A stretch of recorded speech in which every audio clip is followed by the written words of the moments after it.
Hey guys, welcome to Faiza's cooking. కేక్ని ఇలా ఫ్లఫీగా హెల్తీగా ప్రిపేర్ చేసుకుందాం. చాలా అంటే చాలా హెల్తీగా ఉంటుంది. మేకింగ్ కూడా చాలా సింపుల్. ముందుగా ఒక మంచి తీయని గుమ్మడికాయ ముక్కల్ని తీసుకొని స్టీమర్ మీద ఇలా ఆవిరికి ఉడికించండి. ఇలా మెత్తగా ఉడికాక దించి చల్లారనివ్వండి. ఇప్పుడు వీటిని ఒక మిక్సీ జార్లో వేసి మెత్తని పేస్ట్గా చేయండి ఇలాగా. ఇప్పుడు ఇంకో మిక్సీ జార్లో మనం రెడీ చేసుకున్న గుమ్మడికాయ పేస్ట్ని అరకప్పు వేయండి.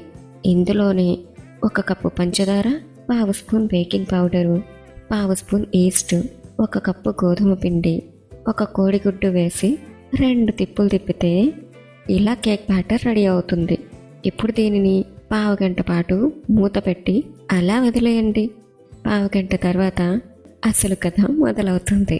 ఇందులో కిస్మిస్ వేసి కలిపితే చూసారా ఎంత చక్కగా బబుల్స్ ఫామ్ అయ్యాయో.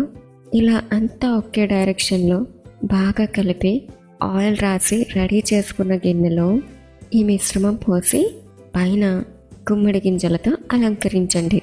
ఇప్పుడు దీనిని స్టీమర్లో ఇలా పెట్టి మూత పెట్టి 15 నిమిషాల పాటు హై ఫ్లేమ్లో, మరో 25 నిమిషాల పాటు మీడియం ఫ్లేమ్లో స్టీమ్ చేసుకుంటే ఇలా పర్ఫెక్ట్గా పంకిన్ స్టీమ్డ్ కేక్ రెడీ. ఇలాంటి మరిన్ని రెసిపీస్ కోసం సబ్స్క్రైబ్ చేసుకోండి ఫైజెస్ కుకింగ్.